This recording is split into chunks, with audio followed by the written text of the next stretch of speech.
नमस्कार, मैं आपके साथ अपूर्वा। हमारी खास पेशकश सिटी का सरताज कौन में आप सभी का स्वागत है। निकाय चुनाव जैसे जैसे नजदीक आ रहे हैं तो वैसे वैसे सियासी गलियारों में हलचल तेज हो गई है।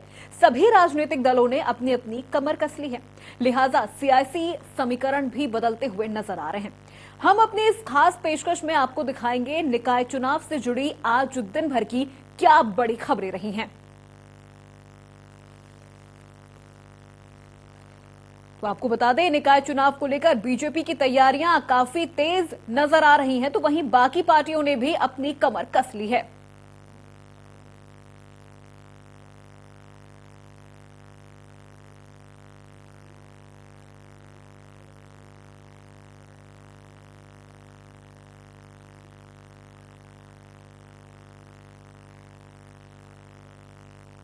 निकाय चुनाव को लेकर बीजेपी की तैयारियां तेज हो चुकी हैं। कल गोरखपुर, महाराजगंज, देवरिया जाने वाले हैं सीएम योगी आदित्यनाथ। निकाय चुनाव को लेकर कार्यकर्ताओं के साथ बैठक भी करेंगे और उसके बाद तमाम मुद्दों पर निष्कर्ष भी किया जाएगा। चलिए बढ़ते हैं खबरों में आगे।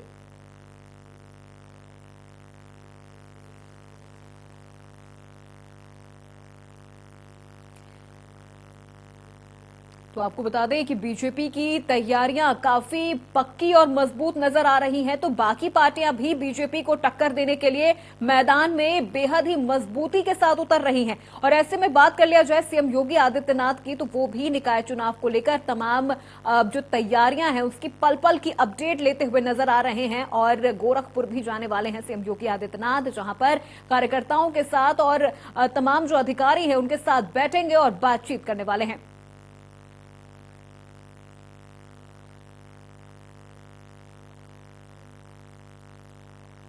बढ़ते हैं खबरों में आगे। निषाद पार्टी, जो कि मौजूदा सरकार में बीजेपी पार्टी की सहयोगी है, एक ही नाव पर सवार होकर दोनों पार्टियां सियासत की लहरों को पार कर रही हैं। लेकिन निकाय चुनाव में छोटा भाई कुछ नाराज चल रहा है। ये हम नहीं बल्कि निकाय चुनाव की स्थितियां बता रही हैं। गोरखपुर में तकरीबन 80 वार्ड हैं और बीजेपी ने 80 वार्डों पर अपने अपने प्रत्याशियों के नाम की सूची 3 दिन पहले ही जारी कर दी थी और सभी ने नामांकन भी कर दिया था। लेकिन अचानक 2 दिन पहले निषाद पार्टी के राष्ट्रीय अध्यक्ष डॉक्टर संजय निषाद ने प्रदेश के कई जिलों में अपने कार्यकर्ताओं को टिकट देकर सियासत गर्म कर दी है और उनके भी कार्यकर्ताओं ने नामांकन कर दिया है और बीजेपी की टेंशन को और ज्यादा बढ़ा दिया है। की सूची जारी होने के बाद सभी पार्टियों में होड़ लगी हुई है कि किस वार्ड से कौन चुनाव लड़ेगा या किसे जीत का या किसे हार का सेहरा होगा। इसी को लेकर के चाहे वो निषाद पार्टी हो, चाहे वो भारतीय जनता पार्टी हो या समाजवादी पार्टी हो, सभी इसको लेकर के इंतजार कर रहे थे। ऐसे में जब आरक्षण की सूची जारी हुई है तो सभी ने तैयारी भी कर रखी थी। इसी को लेकर के निषाद पार्टी की अगर बात करें तो यहाँ भी कार्यकर्ताओं में काफी उत्साह था, लेकिन तमाम कार्यकर्ता जिन्हें टिकट नहीं मिलेगी उनके में नाराजगी भी थी।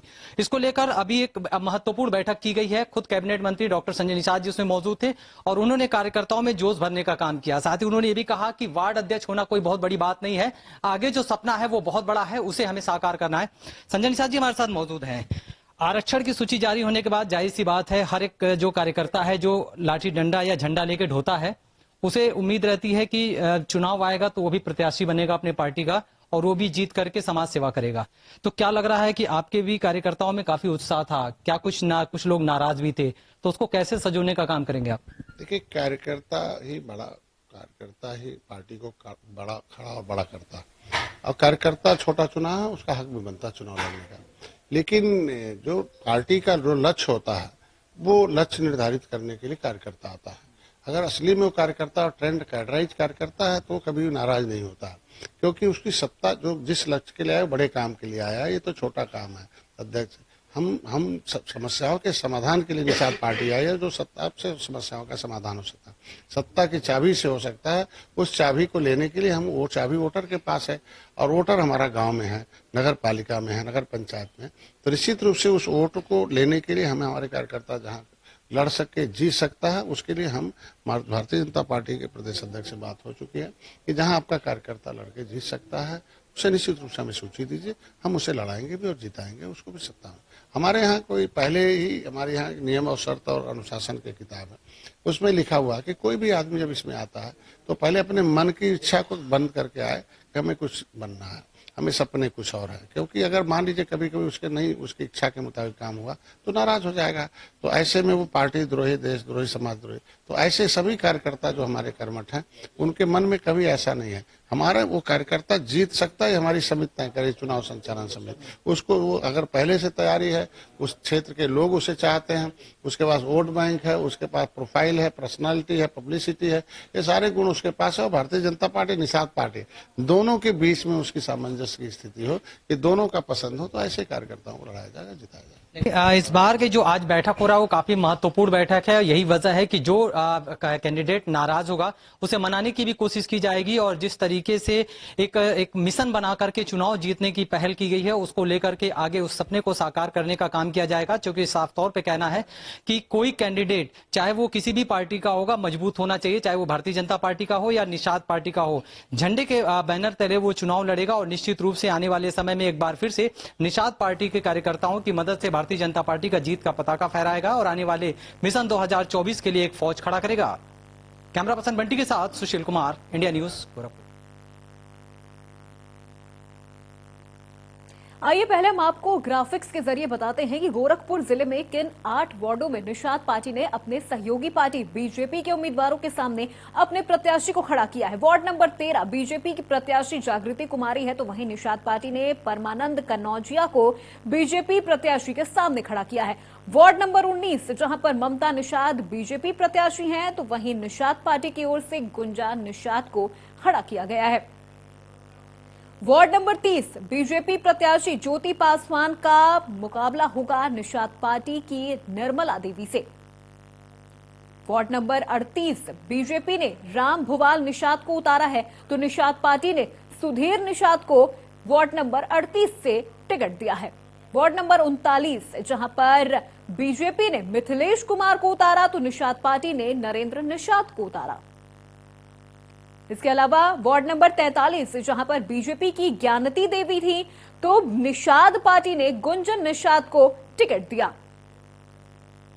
इसके अलावा वार्ड नंबर 51 जहां पर बीजेपी ने संगीता देवी को उतारा, तो निषाद पार्टी ने आरती निषाद को मैदान में उतारा है। वार्ड नंबर 54 में भी बीजेपी पार्टी ने प्रत्याशी उतारा, तो वहीं निषाद पार्टी ने भी अपने प्रत्याशी को उतार दिया।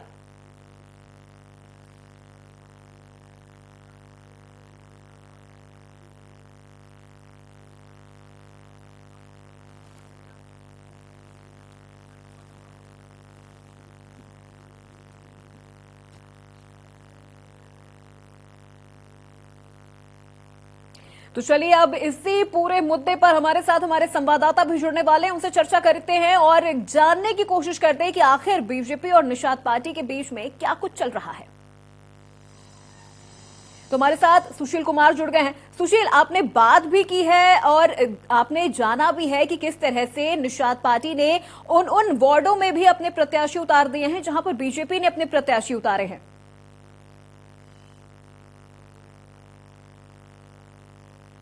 देखिए, बिल्कुल ठीक कहा आपने। चूंकि अभी जब इसके पहले चुनाव से कुछ दिन पहले डॉक्टर संजय निषाद जो कि राष्ट्रीय अध्यक्ष है, उनसे हमारी बात हुई थी, तो उन्होंने साफ तौर पे कहा था, देखिए वो भारतीय जनता पार्टी हमारी बड़ा भाई है और बड़े भाई से हमने बात की है और वो निश्चित रूप से, और मैंने कहा भी है कि जो वही कार्यकर्ता चुनाव लड़ेगा जो जीत का दम रखता हो, जिसके लोग वहां पे हों, चाहे वो भारतीय जनता पार्टी का हो चाहे निषाद पार्टी का हो। लेकिन ऐन वक्त पे जो है निषाद पार्टी को जब टिकट नहीं मिला अपने किसी भी कार्यकर्ता के लिए भारतीय जनता पार्टी की तरफ से, तो आखिर में 2 दिन पहले निषाद पार्टी ने सभी जिलों में कुछ कहीं जगह 4 तो कहीं 5 तो कहीं 8 इस तरीके से प्रत्याशी उतार दिए भारतीय जनता पार्टी के सामने। गोरखपुर में भी तकरीबन 8 ऐसे वार्ड है जहां पे भारतीय जनता पार्टी के उम्मीदवार ने पहले ही नामांकन किया था और वहां पे निषाद पार्टी के जो है 8 कार्यकर्ताओं को उतार दिया गया। यानी भारतीय जनता पार्टी और निषाद पार्टी आमने सामने खड़ी है। अब ऐसे में आप समझ सकते हैं कि एक ही नाव पे सवार होकर के जो है चुनाव जीतने वाले कहीं न कहीं डॉक्टर संजय निषाद या भारतीय जनता पार्टी के सामने एक बड़ी मुसीबत जरूर खड़ी होगी आने वाले समय में, क्योंकि जो मतदाता है वो अब भ्रमित होंगे कि वो निषाद पार्टी को वोट दे या फिर भारतीय जनता पार्टी को, जबकि दोनों ही एक है। तो ऐसे में कहीं न कहीं उम्मीदवारों के लिए भी ये परेशानी खड़ी होगी कि आखिर वो किस तरह से जो है लोगों के बीच जाकर के किस तरीके से वोट की अपील करेंगे। करेंगे। चूंकि कल मेरी बात हुई थी सूर्यप्रताप शाही से भी, जो कृषि मंत्री हैं, और डॉक्टर धर्मेंद्र सिंह से भी बात हुई थी, जो MLC हैं। उनका कहना है कि देखिए बातचीत चल रही है और जो भी नाराजगी है उसको दूर कर लिया जाएगा। फिर मैंने सवाल किया उनसे कि आखिर अब तो नामांकन हो गया है, अब वक्त इतना बचा है, तो उन्होंने कहा था 1 दिन और है पर्चा वापसी का, तो ऐसे में बातचीत हो जाएगी। लेकिन अभी तक कुछ भी ये चीजें साफ नहीं हुई हैं। तो ऐसे में साफ तौर पे कहा जा सकता है कि जब अब प्रत्याशी जो है, चाहे वो निषाद पार्टी के हो चाहे भारतीय जनता पार्टी के हो, दोनों एक ही जगह जाकर के वोट की अपील करेंगे। अब वो तो जो मतदाता है वो किस तरीके से उन दोनों लोगों में से एक को चुनता है या किस तरीके से क्या स्थिति होती है, वो तो आने वाला वक्त बताएगा। लेकिन इसमें बिल्कुल एक जरूर बिल्कुल बात है कि सुशील, और कहीं ना कहीं देखा जाए जिस तरह से संजय निषाद ने कहा कि बीजेपी तो हमारे बड़े भाई हैं, तो बड़े भाई से कहीं ना कहीं छोटा भाई नाराज नजर आ रहा है, और गोरखपुर में भी संजय निषाद ने अपने प्रत्याशियों को उतार दिया है।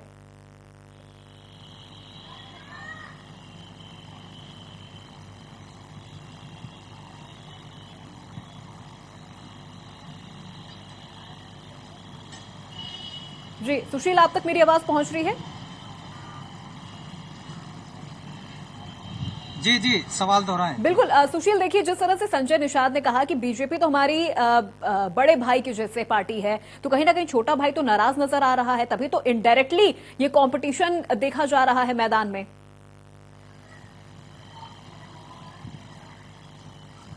ठीक कहा आपने। जैसा कि मैंने बताया कि डॉक्टर संजय निषाद ने खुद ये बात कहा है और हमेशा कहते रहते हैं कि भारतीय जनता पार्टी बड़े भाई की तरह है और बड़ा भाई छोटा भाई मिलकर के ये जो है चुनाव जीत रहा है। लेकिन कहीं ना कहीं जो ये प्रत्याशी उतारने की बात आ रही है, तो इससे साफ जाहिर हो रही है कि छोटा भाई नाराज है। अब ऐसे में ये नाराजगी कितने दिनों तक चलती है, या बड़ा भाई छोटे भाई को मना पाता है कि नहीं मना पाता, ये तो समय बताएगा। लेकिन निकाय चुनाव में कहीं ना कहीं साफ तौर पर देखा जा रहा है कि भारतीय जनता पार्टी के लिए विपक्षियों के साथ साथ अपने छोटे भाई के लिए भी जो है ये जो चुनाव है उसको लेकर के एक बड़ी परेशानी जरूर खड़ी हो रही है कि आखिर वो किस तरह से अपने छोटे भाई के जो ये नाराजगी है उसको दूर करे। तो कहीं ना कहीं चुनाव बिल्कुल सुशील, ऐसे में इस नाराजगी की वजह क्या निकल के सामने आ रही है? प्रत्याशियों को निषाद पार्टी ने उतारा है, वो कहीं ना कहीं बीजेपी के लिए थोड़ी मुश्किल जरूर खड़ी करेंगे। बिल्कुल सुशील, आपसे ये भी जानना चाहेंगे कि इस नाराजगी की वजह क्या है? अगर ये नाराजगी है तो इसके पीछे की वजह क्या है?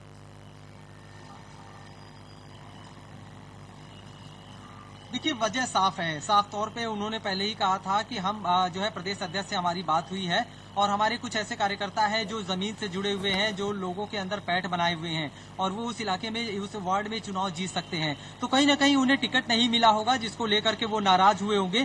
काफी मनाने की कोशिश की गई होगी, लेकिन जब एन तो वक्त पे पूरी तरह से प्रयास बेकार हो गया, तो उसके बाद से महज 2 दिन पहले यानी नामांकन से 1 दिन पहले पूरी तरह से देर शाम के बाद वो लिस्ट जारी कर दिया जाता है और अगले दिन उनके कार्यकर्ता जो है वो चुनाव लड़ते हैं और वो सारे कार्यकर्ता उस समय लखनऊ में ही रहते हैं। तो आप समझ सकते हैं कि इनको पहले से ही पता था कि जो बड़ा भाई है वो इनकी बात मान नहीं रहा है और ऐसे में छोटा भाई जो है वो आने वाले समय में तत्काल जो है अचानक वो लिस्ट जारी करेगा और अपने प्रत्याशी को उनके सामने खड़ा कर देगा। और वही हुआ, प्रत्याशी खड़े हो गए हैं। अब छोटा भाई बड़ा भाई ये दोनों लोग आमने सामने हैं। अब देखना कि ये बात होगी कि जो मतदाता है वो छोटे भाई को ज्यादा तरजीह देते हैं या बड़े भाई को, किसे जीत का सेहरा पहनाते हैं। लेकिन एक बात जरूर है कि अगर छोटा भाई जीत जाता है तो कहीं ना कहीं बीजेपी के लिए थोड़ी सी सोचने की विषय होगा और आने वाले 2024 में इस सारी नाराजगियों को खत्म करना होगा। बिल्कुल, लेकिन सुशील ऐसे में अब जनता के सामने तो 2 ऑप्शन आ गए हैं और कहीं ना कहीं कंफ्यूज जनता हो जाएगी कि निषाद पार्टी को की तरफ जाया जाए या बीजेपी को चुना जाए।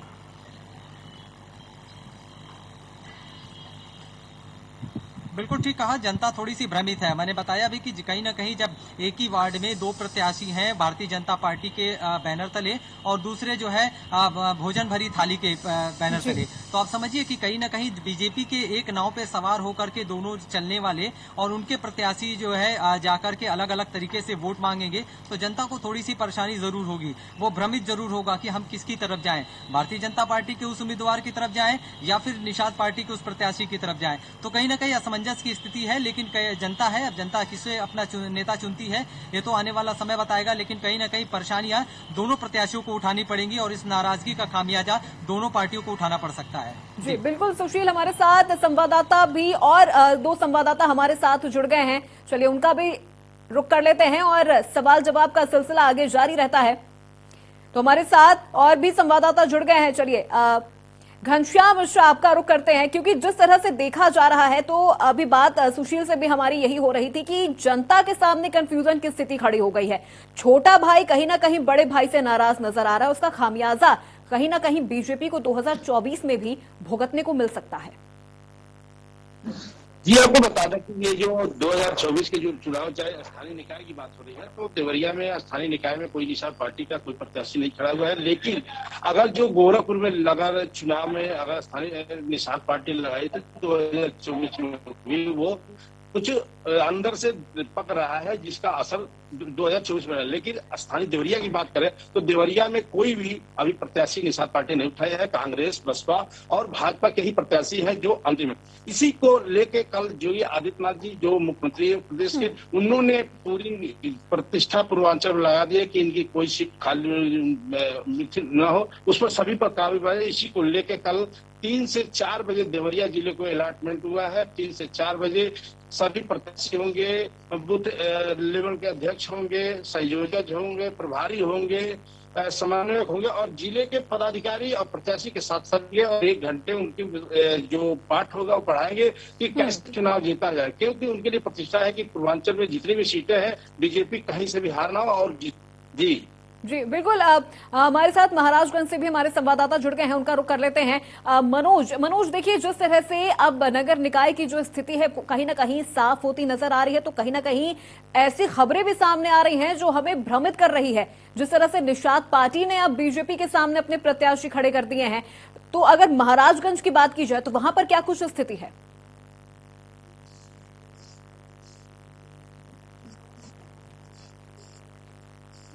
मनोज, आप तक मेरी आवाज पहुंच रही है?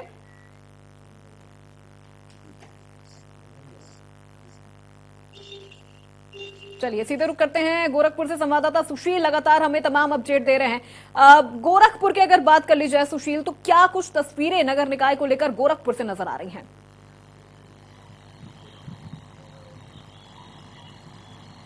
देखिए, निकाय चुनाव की अगर बात करें तो जो निकाय चुनाव होता है वो जनता को सीधे इंटरेक्ट करता है, यानी जो प्रत्याशी है वो सीधे जनता से जुड़ता है। तो ऐसे में एक तरह ये भी देखा जाता है कि जो प्रत्याशी है वो जनता के प्रति कितना समर्पित है, वो जनता के प्रति कितना जुड़ा हुआ है, या जनता को लेकर के कितना जनता के दिलों में वो बसता है। तो कहीं ना कहीं निकाय चुनाव बहुत अहम रखता है उस वार्ड को लेकर के, उस वार्ड के लिए उसने क्या किया, उस वार्ड के लोगों के लिए उसने क्या किया। और शायद यही वजह है कि जनता उसे ही चुनती है जो उन लोगों के काम आता है, जो जनता के काम आता है, जनता के दुख दर्द में काम आता है। उसमें कहीं ना कहीं पार्टी का बहुत बड़ा बैनर मायने नहीं रखता है, व्यक्तित्व मायने रखता है। यही वजह है कि निकाय चुनाव को बाकी बहुत अहम चुनाव माना जाता है बाकी अन्य चुनावों से। तो कहीं ना कहीं सुशील, देखिए यहाँ पर एक बड़ा सवाल ये भी खड़ा होता है कि कल सीएम योगी आदित्यनाथ गोरखपुर जाने वाले हैं, जहां पर वो बैठक करेंगे। तो क्या बैठक के बाद जो तस्वीरें अभी थोड़ी सी धूमिल नजर आ रही है वो साफ हो सकती हैं? बिल्कुल ठीक कहा आपने। और मैं आपको बता दूं कि योगी आदित्यनाथ का मिशन क्लीन सेफ, यानी जो वो पूरी तरह से सुपड़ा साफ करने का जो एक मंत्र है, गुरु मंत्र है, वो सीएम योगी आदित्यनाथ देने आ रहे हैं। कल तकरीबन 1 बजे सीएम योगी आदित्यनाथ 2 दिवसीय दौरे पर आ रहे हैं। सबसे पहले वो क्षेत्रीय पार्टी कार्यालय पहुंचेंगे रानीडीहा के पास। और ये जो गोरखपुर मंडल के 4 जिले हैं, गोरखपुर, कुशीनगर, देवरिया, महाराजगंज, इन चारों जिलों के जो भी पार्षद हैं या जो भी प्रत्याशी हैं और जो पदाधिकारी हैं, उनके साथ वो बारी बारी कर बैठक करेंगे। एक जिले को 1 घंटे का वक्त दिया गया है, यानी सबसे पहले कुशीनगर की बैठक होगी 1 बजे से 2 बजे तक, फिर 2 बजे से लेकर 3 बजे तक महाराजगंज की बैठक होगी, और फिर 3 बजे से लेकर 4 बजे तक देवरिया की बैठक होगी, और फिर 4 बजे से लेकर 5 बजे तक गोरखपुर की बैठक होगी। उसके बाद 5:30 बजे आशीष मैरिज हॉल में महापौर और नगर निकाय चुनाव से जुड़े हुए पार्षदों के और पदाधिकारियों की बैठक होगी। और सभी में कहीं ना कहीं ठीक है सुशील, आप घनश्याम का रुख कर लेते हैं। घनश्याम, देखिए कल गोरखपुर में जो बैठक होने वाली है वहां पर देवरिया को लेकर भी काफी कुछ जो तस्वीरें हैं वो साफ हो सकती। क्या बदलाव देखने को मिलेगा इस बैठक के बाद? जी, आपको बता दें कि ये जो पूर्वांचल है, जो देवरिया है, जोगी जी का उनका वो भूम है, जो कर्मभूमि में यहाँ आते थे और चुनाव हर संघर्ष करते हैं, नमक जानते हैं यहाँ के। और इसलिए वो देवरिया में 3 बार जो बीजेपी के प्रत्याशी वो उन्होंने चुनाव जीत हासिल किया है। लेकिन इस बार थोड़ी सी टफ लड़ाई दिख रही है, क्योंकि समाजवादी पार्टी के भी एक प्रत्याशी जो महिला मैं क्योंकि देवरिया महिला सीट है और महिला में फिर तो इसके पूर्व में जो अध्यक्ष थी उनको पुनर्टिकट भाजपा ने दिया है। इसको लेकर भी भाजपा में भी अगर ये बात माना जाए तो अंतर चल रहा है। जी चलिए ठीक है, हमारे साथ महाराजगंज से मनोज भी जुड़े हुए हैं। मनोज, कल क्या कुछ तस्वीरें साफ हो जाएंगी इस बैठक के बाद? सीएम योगी आदित्यनाथ गोरखपुर पहुंच रहे हैं जहां पर वो बैठक करने वाले हैं निकाय चुनाव को लेकर। जी आपको बता दें कि महाराजगंज की बैठक गोरखपुर में होनी है कल सीएम के साथ, जो 3 बजे करीब में टाइम दिया गया है। और बता दें महाराजगंज में 8 नगर पंचायत और 2 नगर पालिकाओं का चुनाव होना है, जिसके प्रत्याशियों और पदाधिकारियों को बुलाया गया है कि हर हाल में किसी तरह भी सीट कम से कम निकलनी चाहिए। जो कि बता दें कि पिछले वर्ष भी जो चुनाव हुआ था उसमें महाराजगंज से बीजेपी ही निकाली थी नगर पालिका से, फिर फरेदा में भी निकाली थी और कम से कम फरेदा और 3 जगह कम से कम बीजेपी की सीट निकली थी। अब की बारी नगर पंचायतें 5 बढ़ा दी गई हैं, नहीं हुई हैं, उस पर भी विशेष जोर लगाने के लिए पदाधिकारियों की बैठक बुलाई गई है। जी बिल्कुल मनोज, घनश्याम और सुशील, आप तीनों का बहुत शुक्रिया इस पूरी बातचीत के लिए और तमाम जानकारी हम तक पहुंचाने के लिए। चलिए बढ़ते खबरों में आगे। मुजफ्फरनगर से एक बड़ी खबर आ रही है सामने, जहां पर बीजेपी ऑफिस में जोरदार हंगामा हुआ है। प्रदेश अध्यक्ष भूपेंद्र चौधरी की बैठक में हंगामा हुआ है, जहां निकाय चुनाव में टिकट को लेकर ये पूरा हंगामा देखने को मिला है। तो ये बड़ी जानकारी आप तक पहुंचा रहे हैं। और इस बीच एक और खबर आ रही है,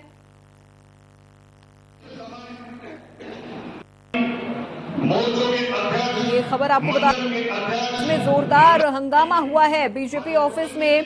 नगर निकाय की बैठक के दौरान ये हंगामा हुआ है।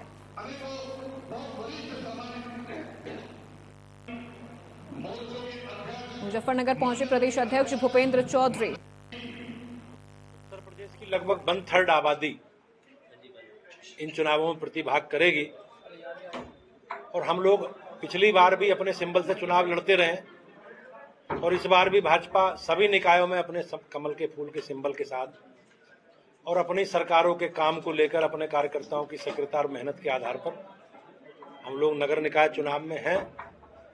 और मुझे विश्वास है कि आप सब लोगों के आशीर्वाद और इसने भाजपा को मिलेगा और भाजपा अधिकांश सीटें नगर निगम, नगर पालिका, नगर पंचायतों की जीत। खबर उन्नाव से है, जहां नगर पंचायत मौरावा में निर्दलीय प्रत्याशी के घर चल रही बैठक में बवाल का वीडियो सामने आया है, जिसमें लोग दरोगा और टीम को खदेड़ते हुए नजर आ रहे हैं। वहीं मामले में पुलिस ने 23 नामजद और करीब 80 लोगों के खिलाफ केस दर्ज कर लिया है।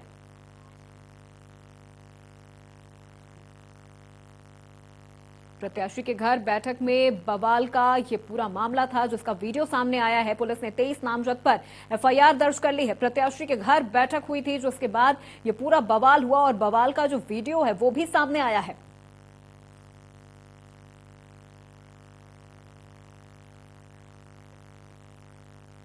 तो ये वीडियो सामने आया है, जहां आप देख सकते हैं किस तरह से ये पूरा बवाल हुआ था और प्रत्याशी के घर पर बैठक में बवाल का मामला है। उन्नाव से ये जानकारी आप तक पहुंचा रहे हैं। प्रत्याशी के घर पर बैठक हो रही थी, उसके बाद इस वीडियो में पुलिस लोगों को खदेड़ते हुए भी दिख रही है। तस्वीरों में आप देख सकते हैं किस तरह से लोग पुलिस को अंदर आने से रोक रहे हैं। ये बवाल हुआ था जहां गेट बंद कर दिया जाता है और पुलिस को खदेड़ती है लोग।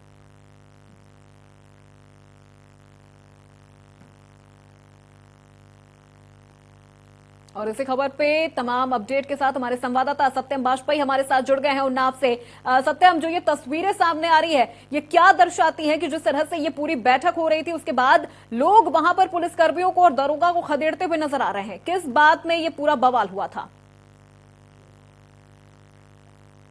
देखिए, उन्नाव में नगर पंचायतें तो 16 है और नगर पालिकाएं जो है वो भी 3 है, लेकिन जितना चर्चा में चुनाव यहाँ का मौरावा का है, नगर पंचायत का, इतना तो शायद कहीं का भी नहीं होगा, क्योंकि यहाँ पर जो विवेक सेठ है उनको भाजपा ने टिकट दिया था, जिसके बाद से जो टिकट के उम्मीदवार अन्य लोग थे वो नाराज हुए, जिसके बाद से आज एक नई बात हुई है। यहाँ पर जो प्रस्तावक था धीरेन्द्र, उसको जो है बंदूक की नोक पर उसको डराया धमकाया गया और साथ ही उसको पर्चा खारिज करने के लिए, पर्चा वापस लेने के लिए मजबूर किया गया है, जिसके बाद जो भाजपा के प्रत्याशी विवेक सेठ है उनका पर्चा खारिज हो गया है। हालांकि वो पहले भी एक पर्चा दाखिल कर चुके थे, इस वजह से वो निर्दलीय जो है चुनाव लड़ेंगे। लेकिन जो घटना, आप जिस घटना का आप जिक्र कर रहे हैं, वो 14 तारीख की घटना है, जिसमें कुछ लोग जो है जो प्रत्याशी थे, निर्दलीय प्रत्याशी थे, वो जी। कुछ लोगों को बैठा करके अपने यहाँ बैठक कर रहे थे। हालांकि उसमें कुछ पत्रकार भी बताए जा रहे हैं। ठीक है। उनके घर पे जो गश्त के चलिए। दौरान थाना अध्यक्ष चलिए, आते हैं। बहुत शुक्रिया सत्यम आपका तमाम जानकारी हम तक पहुंचाने के लिए। तो फिलहाल मेरे साथ बुलेटिन में बस इतना ही। बाकी खबरों के लिए आप देखते रहिए इंडिया न्यूज।